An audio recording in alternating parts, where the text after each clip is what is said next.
low-hanging lights and oversized stockings, wood railings, painted red and white, gingerbread cookies, peppermint sticks, and at first it was great. Our opening season was as magical as it gets, but since then, it's been one thing after another. I'm eyeballs deep in debt with a fertilizer supplier who conveniently forgets my shipment every other month. I have an entire pasture of trees that look like something out of a Tim Burton movie, and there is a family of raccoons orchestrating a hostile takeover of my Santa barn. It is, in short, not a magical winter fairyland. It is a frigid hellscape from which no one can escape, topped with a pretty red bow. I feel lied to, not only by every Hallmark movie I've ever seen, but also by the previous owner of this land. Hank failed to mention he stopped paying his bills months ago, and, as the new owner, I'd inherit his debt. At the time, I thought I had gotten a steal.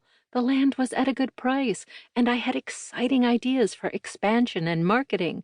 With a little love, this little farm could make a big impact. Now, though, I just feel stupid. I feel like I ignored several red flags in my desire to create something special. I was blinded by the Douglas fir. But I do have a solution. I'm just not sure the email sitting at the top of my inbox is something I'm willing to explore. Honestly, at this point, harvesting my own organs sounds less scary. Estelle. I jump when Beckett elbows his way into my office, my arm knocking over my coffee, a halfway dead fern, and a stack of pine tree-scented air fresheners. It all tumbles to the ground on top of my destroyed filing system. I frown at my lead farmer over the mess.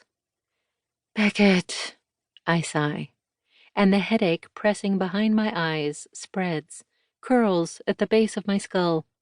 The man is physically incapable of entering a room in a normal, understated way. His knees are caked in mud, and my frown deepens. He must have been in the south pasture. What is it now? He steps over the pile of plant and cardboard and coffee and folds his large frame into the chair opposite my desk, a horrible, too small leather thing I found on the side of the road. I had wanted to reupholster it a rich velvet evergreen, but then the raccoons happened, and then the fencing by the road randomly collapsed, twice. And so there it sits, horrible, cracking brown leather with bits of stuffing spilling out onto the floor. It feels like a metaphor. Beckett peers at the faded trees, decorating the carpet, the cardboard curling up at the edges. One eyebrow shoots straight up his forehead. Care to explain why you have 75 gas station air fresheners in your office? Leave it to Beckett to forget an apology and start digging into something personal instead. My phone buzzes again. 3 staccato bursts in rapid fire. It's either Luka's dissertation on pizza crust consistency or another vendor looking for their late payment. Beckett's eyebrow creeps higher. Or perhaps door number 2. Care to explain why you're ignoring Luka? I hate when Beckett is feeling clever. It almost always ends poorly for me. He's too astute for his own good, despite the dumb farmer act he plays a majority of the time. I bend down and pick up an air freshener, tossing it in the bottom drawer of my desk with all of the rest. A big ol' mess of tangled strings, stale pine, and unrequited feelings. A single pine tree for every time Luka has been home, starting back when we were 21 and stupid. I typically find them a week or 2 after he's left, tucked away in some hidden spot, beneath my snow globe, under my keyboard, wedged in my coffee filter. I'm not, and I don't, I mumble. Hard pass on both those options, thank you. Care to explain what you found out there this morning?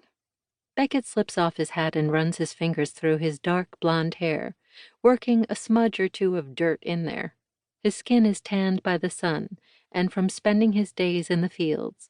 The flannel, rolled up to his elbows, displaying a cacophony of color and ink on his forearms.